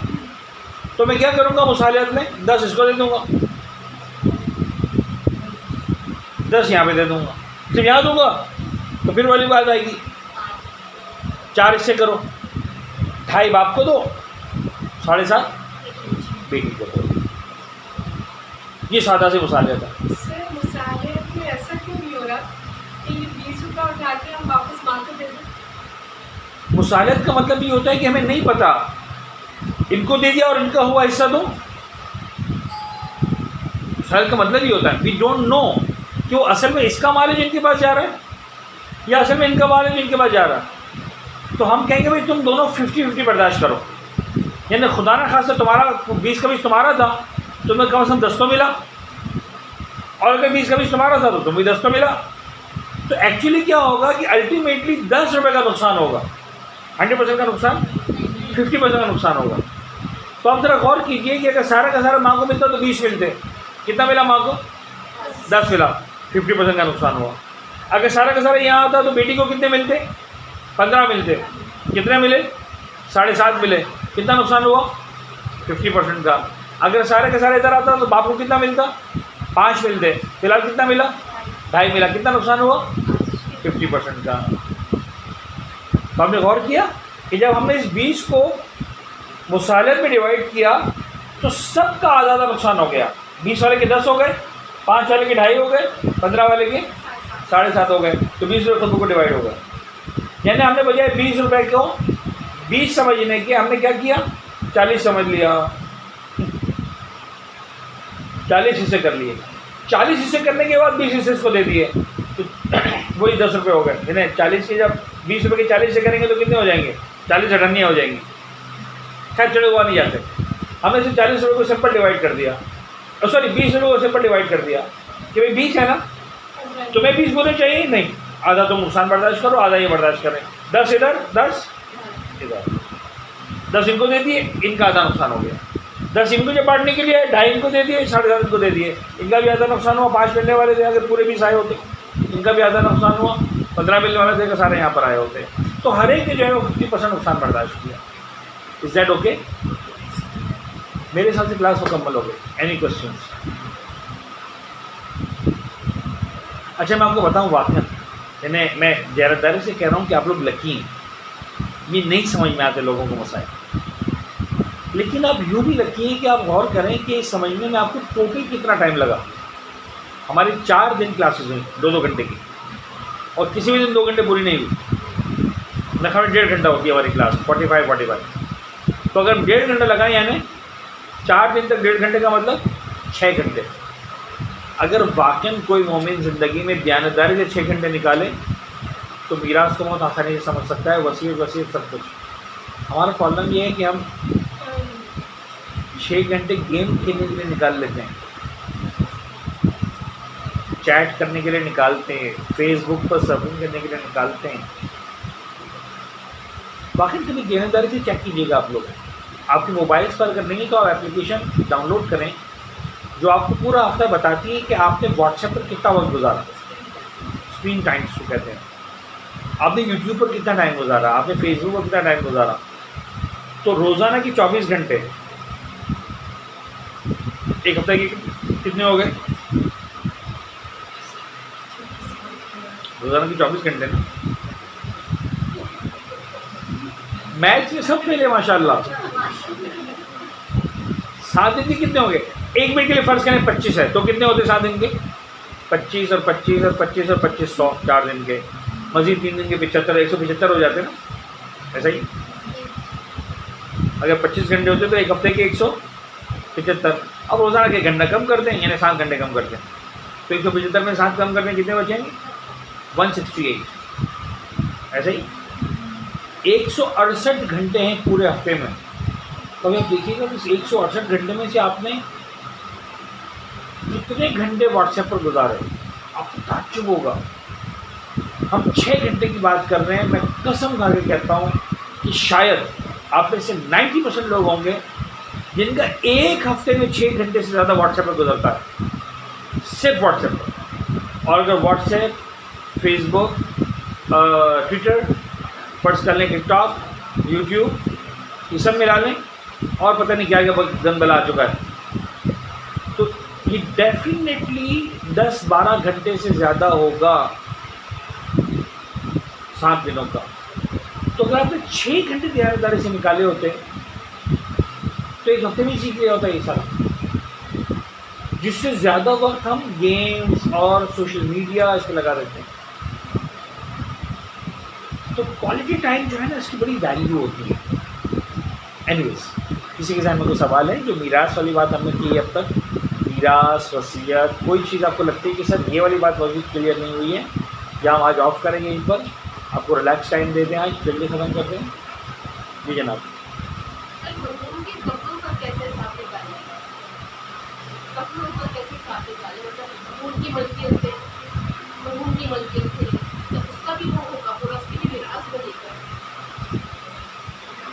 देखिए, ये सवाल एक तरह से बैक टू पॉइंट 0 आ गए हैं आप। यानी आपने कहा ना कि आप पहले डिसाइड तो करें कि मरने लगे चीज़ का मालिक था। मुमकिन है ना हो, तो मुमकिन है ना हो, मुमकिन है बाप गरीब हो चुका हो, बेटे ने सारे कपड़े खरीद के दिए, अब भाई कपड़े पहन लिया करो, समझाने के लिए कह रहा हूँ। जिस चीज़ का वो मालिक है वो विरासत में जाएगी। अच्छा, सारे वारिस अगर अगेन फिर दूसरी बात, भाई वही बैक पॉइंट 0। देखिए, मैं आपको बताऊँ, आमतौर पर छोटी मिकदारों की जो आप बात करते हैं ना, 99% में झगड़े नहीं होते। 10 जोड़िए यार, भाई छोड़ यार, गरीब को दे दे यार, तुझे पहनना है तू पहन ले भाई, वरना मुझे नहीं चाहिए। अच्छा, अब्बा के कपड़े होंगे भी नहीं किसी को, न छोटे बेटे को, न बड़े बेटे को, न दामाद को, कौन पहनेगा? 90% केसेस में कौन पहनेगा? हाँ, 10 करोड़ छोड़ के माने, एक पैसा नहीं छोड़ूंगा, बस हमारी। तो इन जो सवाल पूछ रहे हैं, अच्छी बात है कि आप पूछें, लेकिन इसके अंदर अगर सारे बड़ा साहब मिलकर डिसाइड कर लेते हैं तो यूजुअली 99% केसेस में देयर इज़ नो प्रॉब्लम। हाँ, इम्पॉर्टेंट ये है कि वो समझें कि इसको बात करनी है और इसको ऐब ना समझें कि यार तुम कैसी बातें कर रहे हो।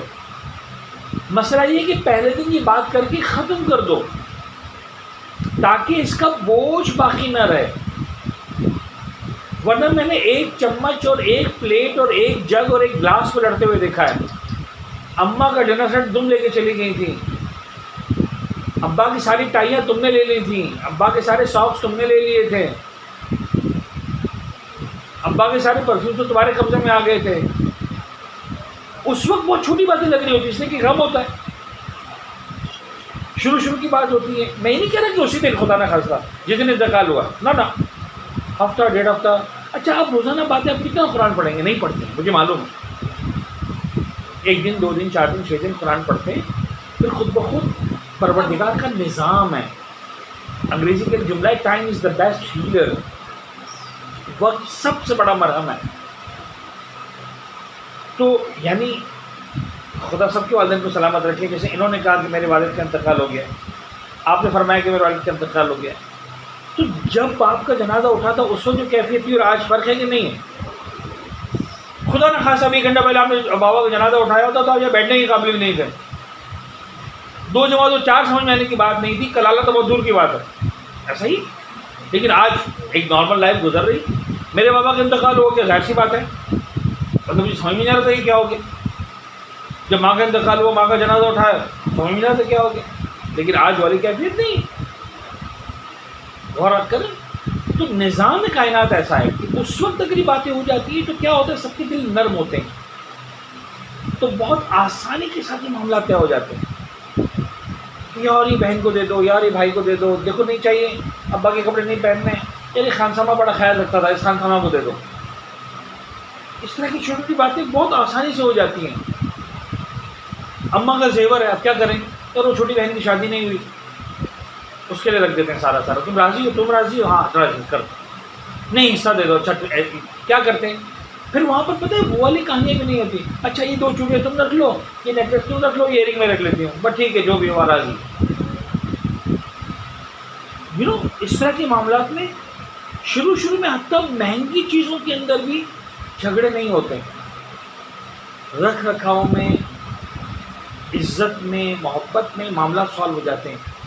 वरना क्या होता है, फिर जो सगे भाई बहनों की मोहब्बत होती है वो जब ट्रांसलेट होकर औलाद में जाती है तो वो उस लेवल पे नहीं जा पाती। फिर वो मामला हो जाता है चचाजाद का, फिर वो होता है खालाजाद का, फिर होता है फुफीजाद का, फिर होता है मामूजाद का। मामू ने पैसे खा लिए, ताया ने पैसे खा लिए, चचा ने पैसे खा लिए, फुप्पो ने ऐसा कर लिया, खाला ने, ये मामला हो जाते हैं।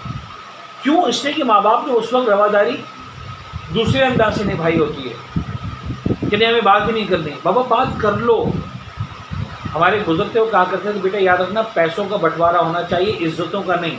हम लोग वक्त पर पैसों का बंटवारा नहीं करते, नतीजतन इज्जतों के बंटवारे होते हैं।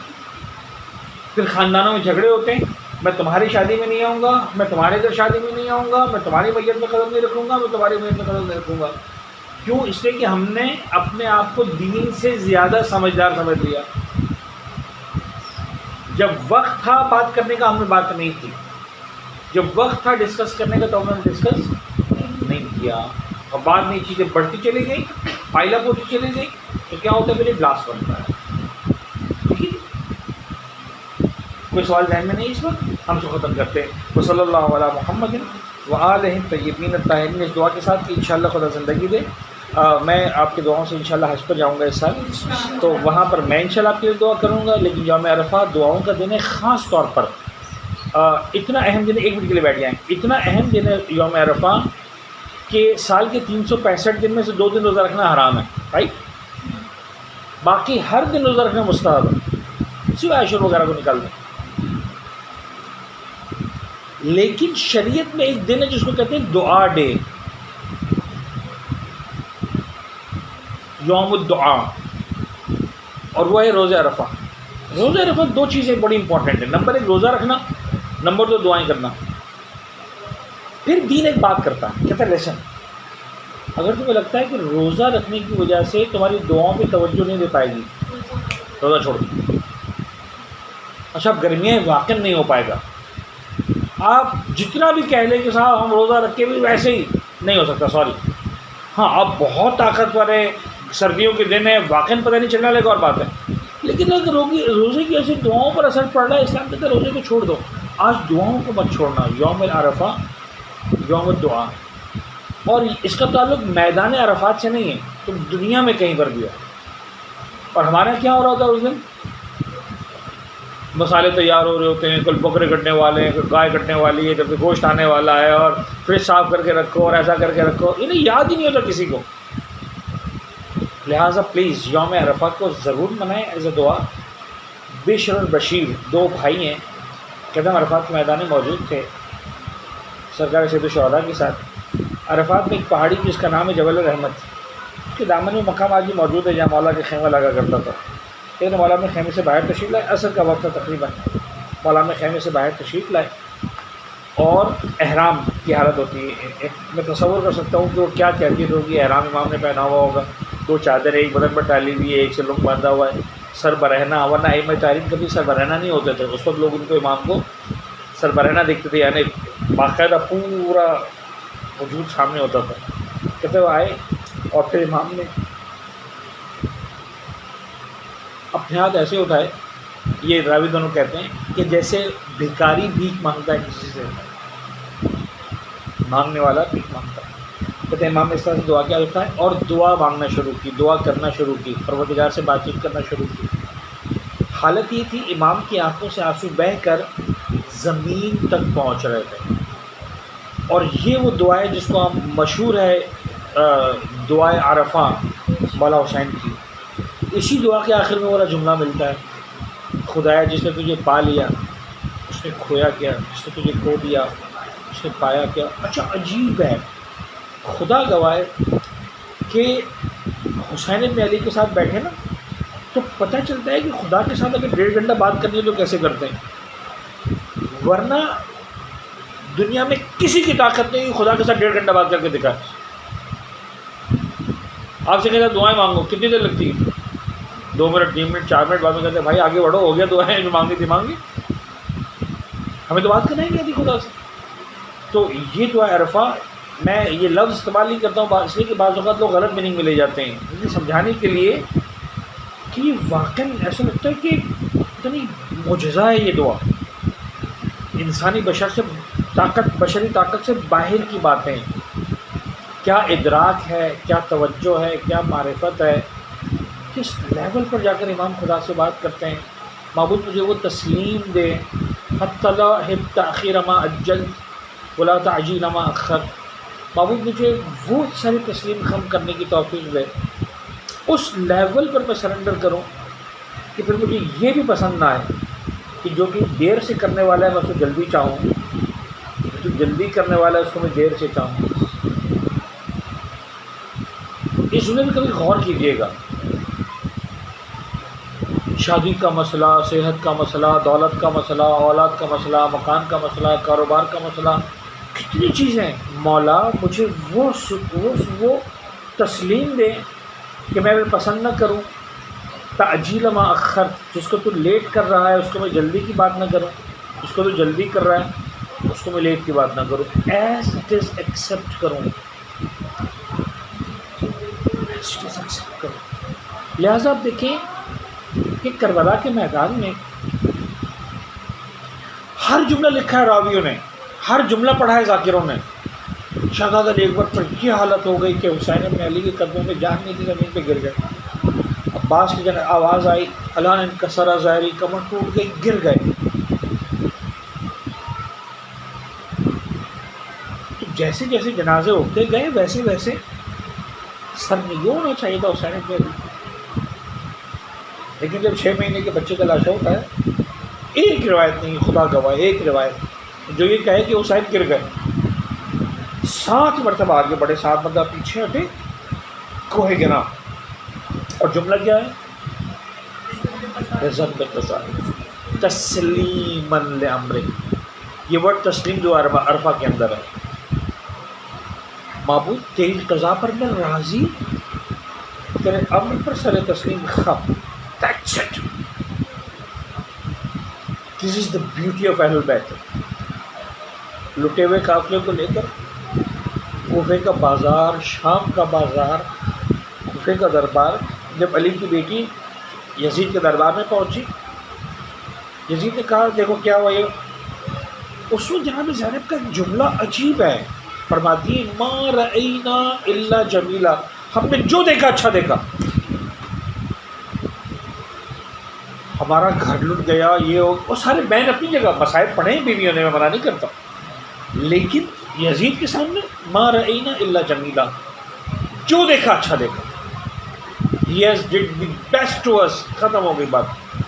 खुदा से दुआ करें कि जब ये अंदाज़ आएगा इंसान की ज़िंदगी के अंदर ना, इसमें एक परतव भी आएगा, तो ज़िंदगी में जो हम तलाश करते हैं ना सुकून, कभी पैसे में, कभी पसंद की शादी में, कभी मसलन घर में, कभी फ़लाँ में, सब ख़त्म हो जाएगा। सुकून मिलेगा उसकी रज़ा में खुश रहने में। पालने वाले वो रज़ा में खुश रहने की, वो तस्लीम की जो है ना कैफियत हमको अता फरमा, और हमें अहले बैत के नक्श कदम पर चलने की तौफीक इनायत फरमा। मौला को इसमें ज़रूर इनायत फरमा, हमें उनके आवान और इंसान में शुमार फरमा। रब्बना तक़ब्बल मिन्ना इन्नका अंतस समीउल अलीम।